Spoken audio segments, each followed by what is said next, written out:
베드로 후서는 우리 유다서와 마찬가지로 이단에 대해서 굉장히 경각심을 우리에게 일으키게 하는 그런 말씀입니다. 베드로가 이제 세상을 떠날 때가 될 것을 이제 알게 되었습니다. 그래서 떠날 때 자신이 이 사랑하는 믿음의 공동체들에게 무엇을 남기고 갈 것인지에 대해서 고민을 합니다. 그러면서 베드로가 고민하는 것은 이들에게 부활 신앙을 남겨야겠다, 재림에 관한 그런 분명한 신앙을 남겨야겠다라고 하는 생각을 했습니다. 그러기 위해서는 교회가 굳건하게 서야 되는데, 교회가 굳건하게 서기 위해서는 주님의 십자가와 부활에 대한 신앙이 든든하게 서 있으면 됩니다. 그런데 자꾸만 이단들이 들어와서, 또 거짓 교사들이 들어와서 부활 신앙을, 또 재림 신앙을 자꾸만 왜곡하는 일들이 많이 일어나게 됩니다. 여러분, 처음 예수를 믿고 감사함이 넘칠 때가 있습니다. 그러나 시간이 지나감에 따라서 내가 지금까지 믿었던 신앙이 과연 맞는 것인가에 대한 의문이 우리가 한 번씩 들 때가 있습니다. 내가 10년 예수님 믿고 20년 예수님 믿어왔는데, 그렇다면 그 믿음을 내가 진짜 바로 믿었는가에 대한 그런 의심이 들어올 때, 꼭 그런 사람에게 이단들이 들어와서 교묘한 말로 그들을 유혹을 하게 됩니다. 베드로는 이런 이단에 대해서 매우 단호하게 대처할 것을 요구합니다. 우리가 지금 말씀을 읽었지만은 성경에서 이런 말씀이 나올 수 있을까라고 할 정도로 괜히 거친 표현들이 많이 나오고 있습니다. 이런 거친 표현들을 사용하는 것은 베드로가 그만큼 이단에 대한 경각심을 우리에게 주기 위해서 이런 표현을 사용하고 있는 겁니다. 그럼 교회에 침투한 이단들은 과연 어떤 특징을 가지고 있는가, 오늘 한번 살펴보면서 이단들이 어떤 생각을 가지고 있는지를 우리가 한번 생각해 보았으면 좋겠습니다. 교회에 침투한 이단들의 첫 번째 특징은 무엇이냐면은 교회를 향한 비난과 비판을 끊임없이 한다라는 이야기죠. 12절 말씀을 보시죠. 그러나 이 사람들은 본래 잡혀 죽기 위하여 난 이성 없는 짐승 같아서 그 알지 못하는 것을 비방하고 그들이 멸망 가운데서 멸망을 당하며 라고 말을 합니다. 베드로가 이단을 무엇이라고 이야기하냐면은 죽기 위해 태어난 이성 없는 짐승이라고 이야기를 하고 있습니다.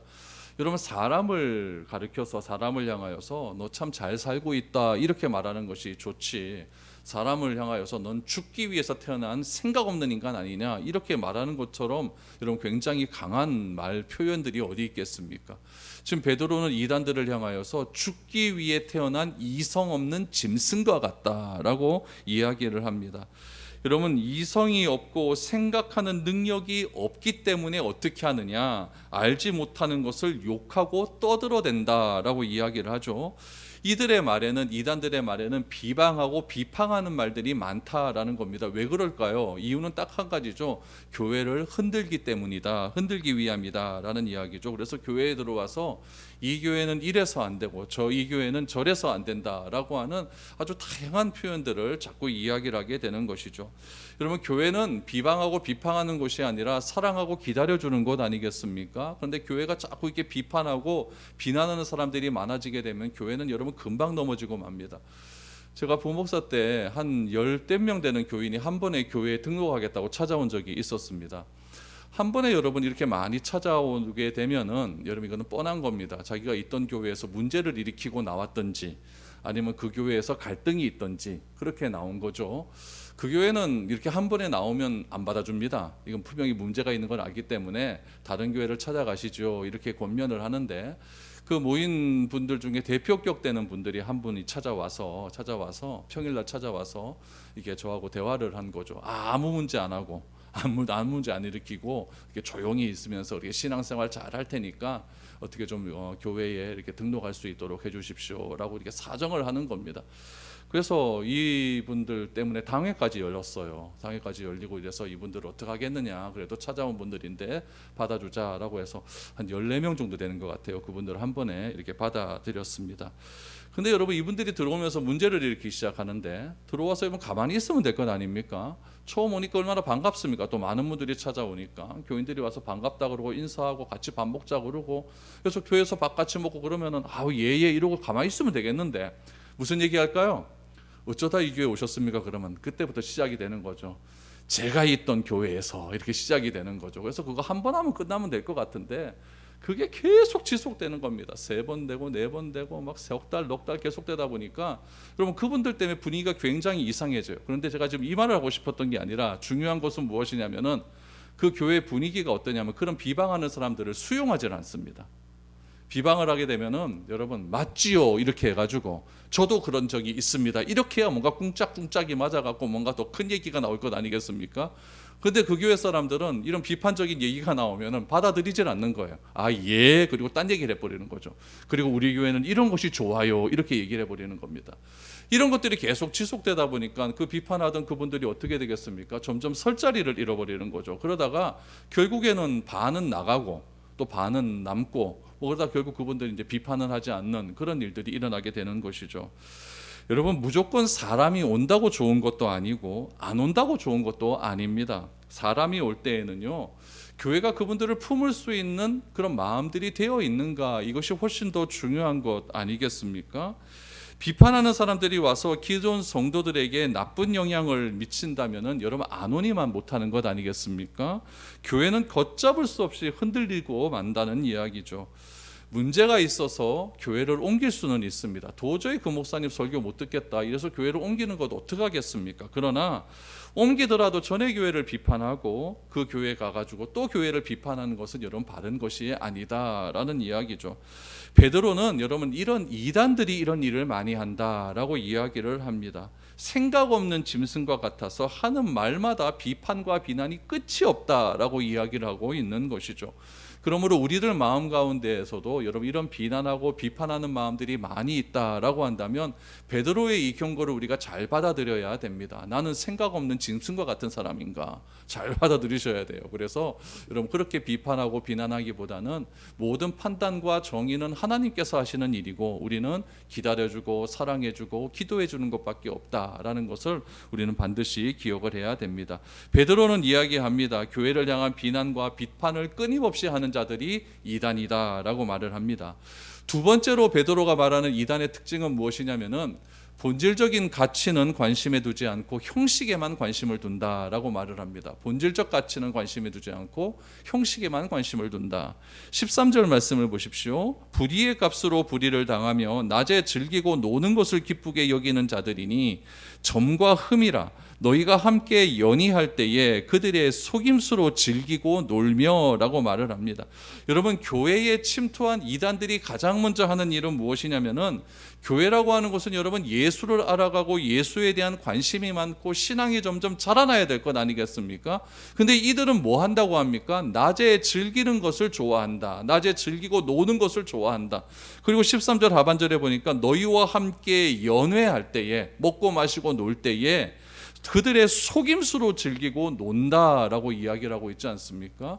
여러분 얼마나 이게 잘못된 겁니까? 교회는 여러분 라이온스 클럽이 아니거든요. 교회는 동창회도 아니거든요. 교회는 향후회도 아닙니다. 교회는 어떤 곳입니까? 예수를 그리스도로 인정하는 사람들이 모인 모임이거든요. 그렇기 때문에 교회는 다양한 사람들이 올 수가 있습니다. 다양한 사람들이 모여서 하나님을 더 깊이 알아가고 하나님을 사랑한다고 고백하고 예수를 그리스도로 모인 그 사람들에 대한 관심과 믿음이 더욱더 풍족해져 가는 것이 교회의 본질적 가치가 아니겠습니까? 근데 무조건 이들은 와서 뭐에 관심이 많느냐? 찌짐 굽는 데 관심이 많은 거예요. 빨리 예배 마치고 찌짐 구우고 놀아야겠다. 윤 놀아야 되겠다. 교회에 여러분 찌짐 먹으러 옵니까? 윤 먹으러 옵니까? 그런 거에 관심을 줘서는 안 되잖아요. 특히 여러분 제가 여기서 이 13절에서 딱 눈에 띄는 것이 무엇이었냐면은 낮에 즐기고 노는 것을 기뻐한다. 요즘 애들이요 여기에 목적을 둡니다. 나의 장래 희망은 낮에 즐기고 노는 거다. 밤에는 뭐 할까요? 밤에도 놀아야 되죠. 그럼 일은 언제 합니까? 일은 안 하려고 하는 거예요. 그럼 뭐 해서 이렇게 낮에 즐기고 놀고 이렇게 하려고 할까요? 그래서 오로지 건물주가 되는 게 꿈이죠. 그러니까 일확천금을 노리는 겁니다. 증권하고 코인하고 복권 사고 이래갖고 오로지 일확천금 노려가지고 건물 하나 사갖고 거기서 나오는 거 가지고 나는 낮에도 놀고 저녁에도 놀고 맨날 놀고 해외여행 가고 이것이 내 삶의 모토다. 뭐 이렇게 얘기하는 애들이 얼마나 많은지 모릅니다. 여러분 이단들은 무엇이냐면요. 이단은 정통적인 교회의 가치와 진리에서 벗어난 사람들이 이단입니다. 여러분 사회에서도 마찬가지죠. 사회에서도 여러분 일확천금을 꿈꾸고 일하지 않고 이런 것들을 꿈꾸는 사람들은 여러분 건강한 사회적 태도에서 벗어난 그런 삶을 살아간다는 이야기예요. 그러므로 여러분 교회에서도 무엇이 중요하냐면은 교회의 가치가 어떻게 이어져 내려왔는가 그런 것들을 알아가면서 그 가치를 지켜내기 위해서 얼마나 많은 믿음의 선조들이 목숨을 버려가면서 그 가치를 지켜냈는가. 그럼 나는 그 목숨 걸고 지킨 가치를 어떻게 이어갈 수 있는가. 이것을 여러분 알아가는 것이 더 중요한 것 아니겠습니까? 여러분 이런 것들을 알아가야 되는데 자꾸 먹고 놀고 마시고 의하면 놀고 뭐 단풍 되면 단풍놀이 가야 되고 꽃놀이 가야 되고 겨울 되면 뭐 눈꽃놀이 가야 되고 오로지 노는 것에만 관심이 있다고 한다면 여러분 교회에 갇히는 건 다 무너지고 만다라는 이야기죠. 물론 그런 거 한 번씩 갈 수는 있겠죠. 갈 수는 있겠지만 그것이 주가 되어서는 안 된다라는 얘기죠. 주는 뭐다? 본질적 가치는 예수님을 알아가는 곳이 바로 교회다. 그 알아감을 통하여 우리의 믿음이 성장하고 우리 신앙이 성장하는 것이 교회이지 여러분 놀고 먹으러 교회에 오는 것은 절대 아니다라는 것을 기억해야 됩니다. 세 번째 베드로가 말하는 이단의 특징은 무엇이냐면은 이성과의 만남과 행위에 관심이 많다라고 이야기를 합니다. 이성과의 만남과 행위에 관심이 많다. 14절 보시면 음심이 가득한 눈을 가지고 범죄하기를 그치지 아니하고 굳세지 못한 영혼들을 유혹하며 탐욕에 연단된 마음을 가진 자들이니 저주의 자식이라라고 말합니다. 여러분 옛날 어른들 전도할 때 뭐라고 이야기했냐면 교회에 오면 여러분 참한 색시들 많다 이렇게 전도했어요. 진짜 그랬습니다. 그래서 교회에 오면 장가 갈 수 있어, 시집 갈 수 있어. 그래서 저도 어릴 때 보면 교회 미팅하러 온 애들 많이 있었거든요. 뭐 옛날에 그런 게 어디 만날 수 있는 뭐 장소가 어디 있어서 교회에 오면 되는 거죠. 교회에 오면은 이성들 만나면 뭐 빵도 사주고 뭐 아이스크림도 사주고 이러니까 교회에서 그런 관계들이 다 이루어져 갖고 뭐 자연스럽게 성장해서 거기서 뭐 결혼해서 이렇게 가정 이루고 신앙생활 잘하고 자랐거든요. 근데 여러분 이단들은 어떻게 하느냐? 이성들을 바라볼 때 음심을 가지고 바라보면서 범죄하기를 그치지 않는다라고 이야기를 합니다. 작년에 여러분 넷플릭스에서 다큐멘터리가 하나 방송됐는데 나는 신이다라고 하는 그런 다큐멘터리가 방송이 되었어요. 여러분 보셨는지 모르겠는데 여러분 그게 큰 파문을 일으켰어요. 요즘 뭐 그것 때문에 지금 재판하고 있지 않습니까? 왜 재판하냐면은 기독교 복음 선교회 때문에 그래요. JMS 정명석이죠. 이 정명석이 여자들 잘못 건드려서 감옥에 갔거든요. 근데 거기서 감옥에 가면은 어떤 일이 벌어지냐면은 이 교회에서 그 정명석 교주가 여자를 너무 좋아하니까 그분 감옥에 가면 여자를 못 만나니까 영상을 하나 찍는 겁니다. 영상을 찍는데 어떻게 찍냐면 여자들 홀딱 벗어서 찍어요. 막 찍으면서 막 춤을 추면서 교주님, 종주님 나는 동생을 기다려야 하면서 CD를 구워서 그걸 감옥에 보내는 거죠. 그럼 그거를 감옥에서 어떻게 볼 수 있겠습니까? 그 교도소에 있는 사람들도 정명석파가 있는 거죠. 그래서 그것들을 보여주는 거예요. 그래서 교주님 빨리 나오시면 제가 저를 드릴게요. 뭐 이런 식으로 해서 막 그렇게 이야기를 한다 그래요. 그러니까 정명석의 관심은 늘 언제나 여성에게 있는 것이죠. 만민중앙교회 이재록도 있었어요. 이재록도 여러분 감옥에서 죽지 않았습니까? 근데 그 사람도 늘 언제나 여자에 관심이 많고 내가 너에게 이렇게 뭐 마음을 줘야 네가 뭐 어떻게 된다. 뭐 네가 회개할 수 있다. 뭐 이런 식으로 이야기를 하는 거죠. 그럼 여러분 이 사람들이 남자여서 그렇겠습니까? 아닙니다. 여자들도 관심이 많습니다. 여러분 아가동산이라고 들어보셨는지 모르겠는데 아가동산 교주가 누구냐면은 김기순입니다. 김기순 권사님 이름이거든요. 김기순인데 이분의 나이가 올해 1940년생이거든요. 그럼 85 아니겠습니까? 이분이 여러분 경기도 이천에 땅을 4,000평을 샀어요. 4,000평 사가지고 아가동산을 만들어서 거기서 여러분 자기가 교주 행세를 하고 있는 거죠. 그래서 어떻게 하느냐? 가만히 보니까 아주 괜찮게 생긴 남자 청년들이 있거든요. 근데 그 남자 청년들을 자기가 이제 꼬시는 거죠. 유혹을 하는 거예요. 하는데 거기 또 여자들 청년들도 있지 않습니까? 멋진 남자 청년이 있으니까 여자 청년이 그 남자를 좋아할 수 있잖아요. 그런다고 그 여자 청년을 잡아서 죽였어요. 네가 내가 찍은 남자를 감히. 이분의 신학이 이분의 교리가 뭐냐면 자기가 재림 예수라고 이야기하죠. 그래서 자기를 불러서 어떻게 부르라고 하면 아가라고 부르래요. 아가. 그러니까 아가동산입니다. 왜 내가 아가냐? 나는 3살이다 이렇게 얘기를 해요. 3살. 85 먹은 할머니가 자기는 3살이다 그래요. 3살짜리 아가는 죄가 없잖아요. 막 그냥 순수하잖아요. 그러니까 나는 순수한 사람이다. 그래서 아가 이렇게 많이 부르면은 너희 죄가 사해진다 이렇게 이야기를 해요. 말도 안 되는 거고 이렇게 믿는 거죠. 이 아가동산이 1990년대에 여러분 이거 들어보셨는지 모르겠어요. 신나라 레코드라고 저는 그거 압니다. 신나라 레코드라고 레코드 회사가 있었는데 그때 뭐 가수들 거기서 막 음반 많이 냈거든요. 그 회사의 주인이에요. 그래서 탈세해갖고 지금 막 잡혀 들어가고 막 살인 강간해서 잡혀 들어가고 이런 사람이 있는데, 여러분 이분은 항상 드레스만 있습니다. 아주 희한하게 생겼어요. 할머니가 네이버 검색해 보십시오. 나옵니다. 희한하게 생겨가지고 막 꽃가마 타고 다니면서 자기가 막 신부다 아가니까 막 잘 뭐 보살펴 줘야 된다 뭐 이렇게 이야기를 해요. 그러니까 여러분 이런 이단들에게 왜 빠지는지 모르겠지만 다 빠집니다. 이단들의 사상들은요, 사람을 유혹해서요, 사람의 삶을 아주 비참하게 만들어 버립니다. 왜냐하면 다 오늘 뭐라고 이야기하면 그들의 탐욕 때문이다라고 말하지 않습니까? 이런 마음을 가진 사람을 베드로는 뭐라고 표현했냐면 저주의 자식이다라고까지 표현을 합니다. 이단들은요, 탐욕이니까 뭐에 대한 탐욕일까요? 돈에 대한 탐욕, 권력에 대한 탐욕, 또 성에 대한 탐욕, 이런 것들이 여러분 이런 결과를 만들어 버린다라는 이야기죠. 베드로는 이런 자를 향하여서 12절 하반절에서 13절에 보면 뭐라고 이야기하냐면, 이단은 멸망 가운데서 멸망당하며 불의의 값으로 불의를 당하는 결과를 초래한다라고 이야기를 하고 있어요. 우리가 신앙생활을 하면서 돈과 권력과 성에 대해서 너무 관심이 많고 욕심이 많이 일어나게 된다면 내 마음이 어디로 가 있는지를 잘 살펴봐야 된다라는 이야기죠. 여러분 로마서 16장 17절 말씀에 보면은 사도 바울이 우리들에게 뭐라고 경고하고 있느냐, 이렇게 경고하고 있어요. 형제들아, 잘 보세요. 형제들아, 내가 너희를 권하노니 너희가 배운 교훈을 거슬러 분쟁을 일으키거나 거치게 하는 자들을 살피고 그들에게서 떠나라라고 말을 하고 있죠. 너희가 배운 교훈, 어떤 교훈입니까? 믿음으로 구원받는다는 이야기예요. 십자가와 구원을 통해서만 우리에게 구원이 이른다라고 하는 것을 이야기하는 거죠. 그 교훈을 거슬려서 분쟁을 일으키거나 거치게 하는 사람은 빨리 떠나라라고 이야기를 하고 있는 거예요.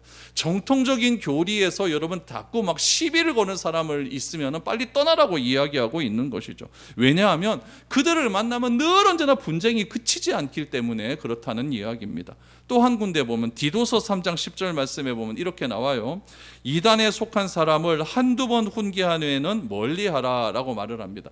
한두 번이라고 이야기하는 것은 뭐냐면 첫 번째는 교회에다 이야기하라는 이야기예요. 교회 목사님이나 장로님들에게 이야기해서 한번 가보고, 두 번째는 교회의 차원에서 한번 가봐라라는 얘기죠. 그렇게 보고 안 되면 떠나라라고 이렇게 이야기를 하고 있는 거죠. 그러니까 이단에게 속한 사람을 다시 기존 교회로 들어오게 하는 것은요, 여러분 굉장히 어렵습니다. 2018년에 CBS에서 신천지에 빠진 사람이라고 하는 프로그램을 하나 만들었어요. 여러분 안산 상록교회는 우리 교단이거든요. 안산 상록교회는 이단에 빠진 사람들을 전문적으로 이렇게 구원해 주려고 하는 상담을 통해서 이렇게 빼내오는 그런 역할을 감당하는 교회입니다. 그 교회 목사님이 진용식 목사님이고 그 교회에서 사역하시는 상담사들이 굉장히 많아요. 여러분 CBS 들어가셔서 그걸 한번 보시면, 신천지에 빠진 사람들 보시면요, 애들이 기가 막힙니다. 막 웁니다. 울어요. 이만희가 신이 아니면 하나님이 아니면 어디 할래 그러면 막 울기를 시작하는 거예요. 울면서 그럴 리가 없다 그러면서, 그럴 리가 없다. 석 달, 넉 달을 상담해서 간신히 빼가지고 오면 애가 막 정신을 못 차리는 거죠. 막 이런 일들이 계속 방종을 하는 거예요. 그렇기 때문에 여러분 이단이라고 하는 것은 내가 그 틈에 들어가서 이단에 빠진 사람을 내가 구해내겠다, 절대 못 구해냅니다. 그런들 구하지 못하고 굉장히 힘든 일들이 많이 일어나게 된다라는 이야기죠. 그래서 여러분 이런 이단에 빠진 사람들의 특징을 여러분 잘 기억하셨으면 좋겠어요. 그래서 베드로는 뭐라고 이야기하느냐, 이런 하나님의 길에서 떠난 사람들의 예를 우리 구약 성경에서도 한번 찾아볼 수 있다라고 이야기를 하죠. 그 예를 어디서 설명을 하냐면은 민수기 22장 민수기 22장에서 24장에 나오는 거짓 선지자인 발람 이야기를 꺼내고 있습니다. 그럼 15절 16절 말씀을 한번 보시죠. 그들이 바른 길을 떠나 미혹되어 부올의 아들 발람의 길을 따르는도다. 그는 불의의 삭슬을 사랑하다가 자기의 불법으로 말미암아 책망을 받되 말하지 못하는 나귀가 사람의 소리로 말하여 이 선지자의 미친 행동을 저지하였느니라 라고 말합니다. 민수기 22장에 보면 당시 이스라엘 백성들이 이제는 홍해를 건너고 40년이 다 됐어. 이제 광야 생활 40년이 다 끝나서 모압과 암몬을 다 물리치고 이제 바로 요단강 바로 이제 건너기 직전에서 진을 치고 딱 있었다는 이야기죠. 그때 여러분 모압에 살았던 십볼의 아들 발락이라고 하는 사람이 이 아모리 족속을 다 물리치고 올라온 이스라엘을 보니까 너무너무 겁이 나는 거죠. 겁이 나서 가만히 생각을 해보니까 어떻게 하면 저 사람들을 물리칠 수 있을까 이렇게 생각해 보니까 그 당시에 꽤나 영험이 있다고 생각하는 무당한 사람이 있었어요. 그 무당이 있었는데 그 사람의 이름이 무엇이냐면 발락이라고 하는 사람이었어요. 이 사람이었는데 이 발람하고 이 발락이라고 하는 사람하고 거리가, 사는 집의 거리가 한 1000km가 넘습니다. 그 거리를 찾아가는 거예요. 근데 1000km가 넘는 그 지역에서까지 이 발락 선지자에 대한 이야기가 들어왔다는 것은 그 당시에 꽤 유명한 무당으로 소문이 났다라고 하는 이야기죠. 사람을 보내는 거죠. 저 이스라엘 백성들을 저주해달라. 그러니까 이 발락 선지자가 뭐랍니까? 돈 주면 해줄게 라고 이야기를 하게 되는 것이죠. 그래서 여러분 부돌에 살던 영험 있다고 소문난 발락 선지자를 찾아가서 발락 선지자를 이제 자기 동네로 데리고 와서 이스라엘을 저주를 하기 시작을 하는 것이죠. 여러분 선지자라고 이야기하는데 성경은 선지자라고 하는 것은 무엇이냐면은 하나님의 뜻을 백성에게 바르게 전달하는 사람이 선지자입니다. 그러나 발람은 돈에 대한 욕심 때문에 거짓 예언을 합니다. 하나님께서 이스라엘을 저주하려고 하는 이 발락 선지자에게 나타나셔서 그렇게 하지 말라고 했거든요. 말라고 했는데 이 발락 선지자가 자꾸 돈이 욕심이 생기니까 이 발람 선지자가 복채를 자꾸 더 많이 줘버리니까 저주해달라고 그 돈에 욕심이 생겨서 하나님의 말씀을 자꾸 거부하기를 시작을 하는 것이죠. 그러다가 어떻게 됩니까? 이 발락 선지자가 타고 가던 나귀가 갑자기 길을 안 가는 거예요. 그래서 막 때리기를 시작하죠. 그랬더니 나귀가 갑자기 말을 해요. 말을 하면서 뭐라고 이야기해? 내가 언제 네가 가자고 하는 곳 한 번이라도 안 간 적이 있느냐? 왜 자꾸 나를 때리느냐라고 했어요. 그랬더니 네가 안 가니까 때리지. 그래서 이 발락 선지자가 눈을 들어 딱 보는 순간 갑자기 앞에서 하나님의 사자가 칼을 들고 있는 것을 보지 않습니까? 그러니까 결국 이 발락 선지자가 하나님의 말씀을 거부하다가 결국 이스라엘 민족을 저주하는 것을 포기를 하게 됩니다. 그러나 여러분이 발락 선지자가 이걸 포기한다고 여러분 뭐 포기를 하겠습니까? 발람이 돈도 많이 준다고 하는데 자꾸 막 안 되는 거죠. 그러다가 결국 발락 선지자가 한 일이 무엇입니까? 이 모압 여자들을 그쪽으로 보내서 결국 이스라엘을 하여금 행음하게 하는, 아주 음란하게 빠지게 버리는 그런 일들을 하게 만들어서 결국에는 하나님께서 이스라엘 민족을 치게 하시는 그런 죄를 저지르게 되었다라고 하는 이야기죠. 그러니까 결국 이 발락 선지자가 이 잘못한 것은 무엇이냐면은 선지자라고 하면 하나님의 말씀을 바로 전달하고 바로 해석해 줘야 되는 그런 의무가 있음에도 불구하고 돈에 눈이 멀어서 하나님의 말씀을 아주 거스르게 저지른 그런 선지자였다라는 이야기죠. 이런 발락에 대한 이야기가 어디서도 나오느냐? 요한계시록에서도 나오고 있습니다. 여러분 요한계시록 2장 14절 말씀을 한번 보시기를 바랍니다. 그러나 내게 두어 가지 책망할 것이 있나니 거기 내게 발람의 교훈을 지키는 자들이 있도다. 발람이 발락을 가르쳐 이스라엘 자손 앞에 걸림돌을 놓아 우상의 제물을 먹게 하였고 또 행음하게 하였느니라 라고 말합니다. 발락의 교훈은 무엇일까요? 돈을 사랑하는 거예요. 발락의 교훈은 무엇입니까? 행음하게 하고 이성적인 타락을 하게 만들었다라고 하는 그런 이야기 아니겠습니까? 그러니까 여러분 이 발락 선지자의 이런 잘못된 행위 자체가 여러분 민수기에서 있었는데 민수기 쓴 때가 언제입니까? 그때로부터 수천 년이 지난 다음 요한계시록에도 이런 이야기가 나왔다라고 하는 게 굉장히 참혹한 이야기다라는 이야기죠. 이건 요한계시록 2장에 나오는 거고요. 3장을 넘어가면 또 누구에 나오냐? 니골라당의 교훈이 나와요. 니골라당. 에베소 교회와 버가모 교회에 침투한 이단인 니골라당은요 뭐라고 이야기하냐면은 한 번 예수님 믿었다. 그러면 어떤 행동을 해도 죄가 되지 않는다라고 하는 요즘으로 말하면 구원파 교리를 이야기하는 거예요. 한 번 예수 믿었으면 죄 다 씻음을 받았으면 됐지. 그 다음에 또 회개할 일이 뭐가 있느냐 이렇게 이야기를 하고 있는 것이죠. 그래서 이제는 율법의 때는 다 지나갔다. 율법은 구약에만 의미가 있는 것이지. 요즘 같은 시대 때 뭐가 율법이 필요하냐. 그래서 율법 폐기론을 막 주장을 하면서 그렇게 말하는 사람이다라는 이야기죠. 그래서 우리는 어떠한 상황 속에서도 그리스도의 은혜로 보호하심을 받기 때문에 여러분 어떠한 어려움이 없다. 아주 좋은 생각하면 된다라고 이야기를 하고 있는 것이죠. 여러분 그러나 이런 말들이 맞습니까? 어떤 의미에서는 맞을 수가 있어요. 하나님께서 우리의 상황을 지키시고 보호하시니까 우리가 은혜를 속에서 그 상황을 이겨낼 수 있는 힘을 얻는 것이지, 하나님이 우리를 지키시고 보호하신다고 해서 내 고난이 없어집니까? 그건 아니잖아요. 근데 이런 이야기를 하는 사람들이 있어요. 과거에 여러분 2000년대 초반에 어떤 사람들이 등장했냐면, 여러분 긍정의 힘이라고 들어보셨죠? 이 긍정의 힘을 쓴 사람이 조엘 오스틴이라고 하는 사람인데, 이 사람은 목사가 아닙니다. 신학을 전공한 사람이 아니에요. 그런데 오로지 긍정적인 마인드를 가지고 긍정적인 생각을 가지고 있으면 하나님께서 우리에게 무한한 복을 주신다. 그 복이 뭘까요? 돈의 복이죠 뭐. 하여튼 그런 복을 주신다고 해서 여러분 한국 사회에 그게 얼마나 큰 유행을 했습니까? 다 읽어보셨잖아요. 그래서 저도 그거 강의를 했어요. 청년부 애들한테. 천지 모르고 들은 사람이 저기 있지 않습니까? 그걸 강의를 했을 때가 있었어요. 그러니까 여러분 그게 굉장히 저도 몰랐을 때의 이야기죠. 얼마나 좋은 이야기입니까? 이런 이야기를 오순절 요단에서 막 공공연하게 합니다. 긍정적인 말을 많이 하십시오. 그럼 하나님께서 복을 주십니다. 이렇게 이야기를 많이 하고 있는 것이죠. 그러니까 이단이라고 하는 것은 이 돈, 잘못된 복음들을 자꾸만 생각하면서 교회를 어지럽게 하고 헷갈리게 하는 일들을 정말 많이 한다라는 이야기죠. 그래서 교회는 무엇이 중요하냐면, 여러분 이 성경 중요하죠. 그러나 이 성경을 자기 멋대로 해석하는 사람들이 너무나 많기 때문에 교리가 중요한 거예요. 우리 교단은 어떤 교리를 가지고 어떤 정통 속에서 우리 교단이 지금까지 내려왔는가, 이런 것들을 아는 것들이 중요하고, 과거의 역사 속에서 우리의 신앙의 선배들이, 선조들이 어떤 신앙을 고백을 했는가, 웨스트민스터 신앙 고백서 이런 거 들어보셨죠? 그런 것들을 하나씩 공부해 가면서 우리가 바른 신앙을 가지기 위해서는 어떻게 해야 되는가를, 그런 것들 우리가 고백을 해야 된다라는 이야기죠. 그래서 베드로는 이 발람과 니고다당과 같은 당시의 이단을 오늘 본문에 보니까 두 가지 비유를 들어서 설명을 해요. 어떤 비유이냐? 첫 번째는 물이 없는 샘의 비유입니다. 물이 없는 샘의 비유. 17절 18절 말씀을 보시죠.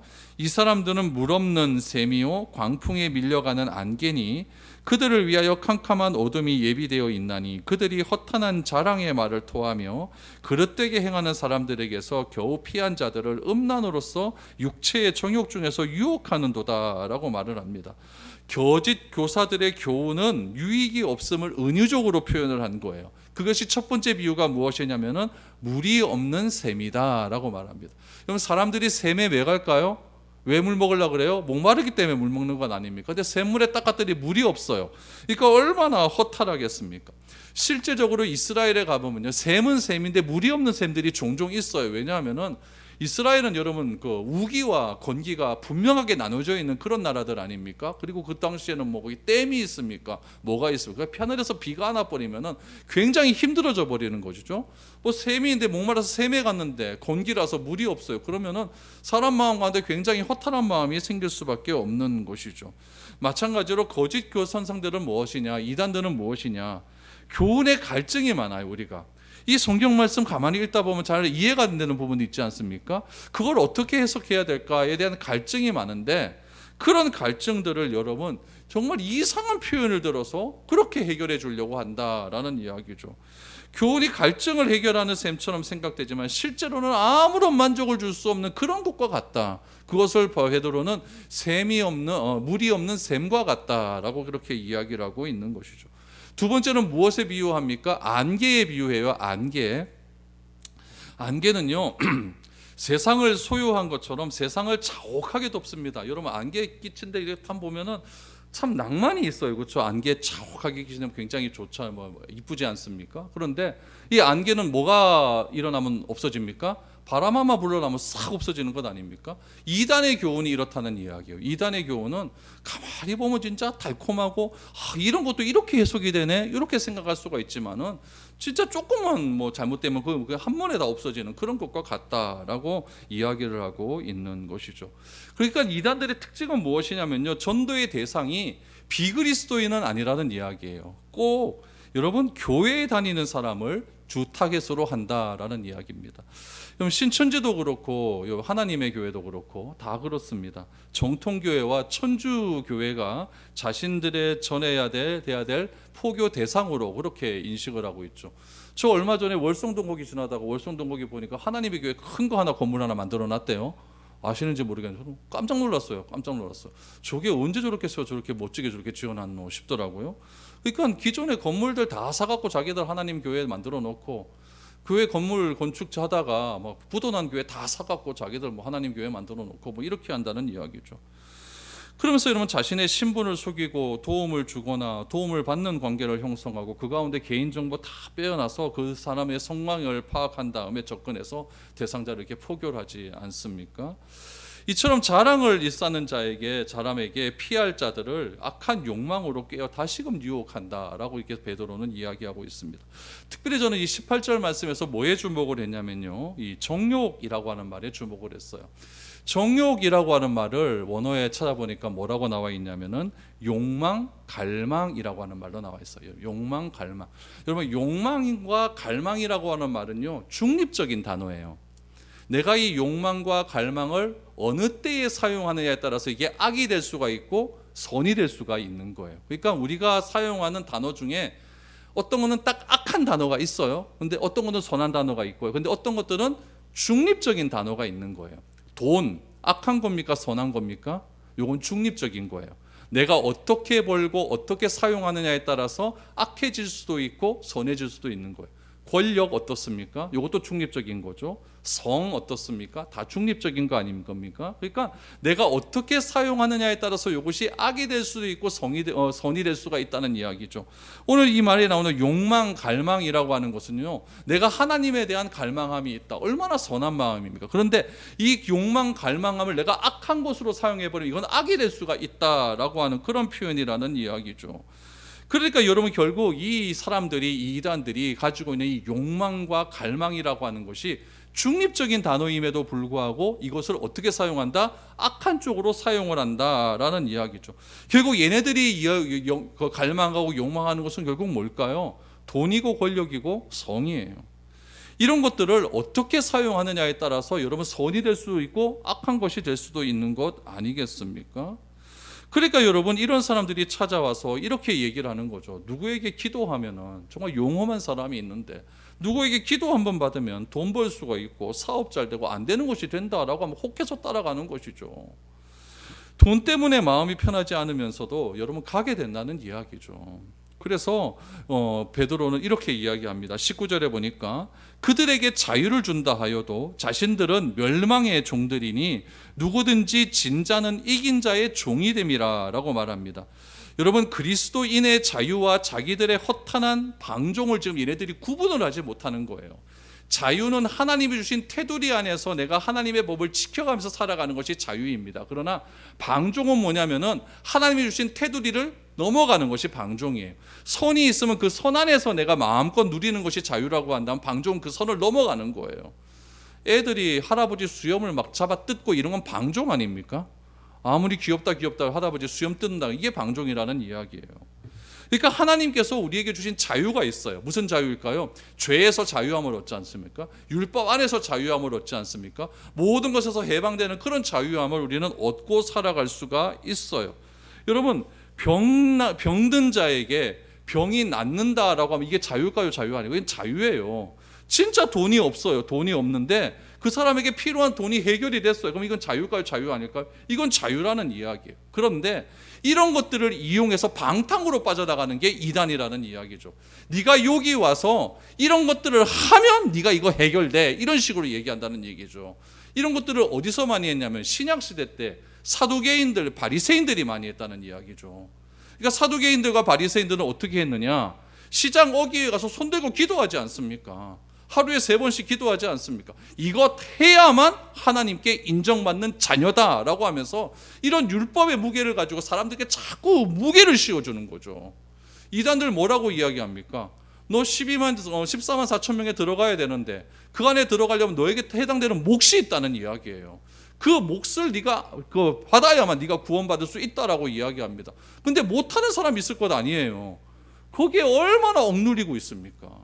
그러니까 예수님은 뭐라고 말씀하셨어요? 이런 율법에서 억눌리지 말아라. 수고하고 무거운 짐진 자들아 다 내게로 오라. 내가 너희를 쉬게 하리라. 그러니까 이단은 우리에게 짐을 지어주는 게 이단이고, 정통적인 기독교는 무엇이냐? 그 짐을 해방시켜주는 것이 여러분 기독교라는 이야기예요. 그러니까 예수님은 우리에게 억압을 주려고 이 땅에 온 것이 아니라 진정한 자유를 주시고 쉼을 주려고 이 땅에 오셨다라고 하는 이야기죠. 그래서 베드로는 19절에 보니까 누구든지 진 자는 이긴 자의 종이 된다라고 말을 하는 것이죠. 돈에 지게 되면 뭐의 종이 될까요? 돈의 종이 되는 거예요. 유혹에 지면 유혹의 종이 되는 것이죠. 술 먹다가 술의 종이 되는 것이고 게임하다가 게임의 종이 되는 겁니다. 여러분, 일도요 종이 되는 거예요. 일은 여러분 왜 종이 될 수 있는 가능성이 크냐면은, 일은요 나에게 성취감을 줘요. 일을 해갖고 무엇인가 딱 프로젝트가 완성이 되잖아요. 나에게 얼마나 큰 성취감이 오는지 모릅니다. 그 성취감에서 벗어나지 못해서 일 중독에 빠져버리는 거죠. 이게 일에 지는 겁니다. 그러니까 월화수목 금금금금 일하잖아요. 월화수목 금금금금.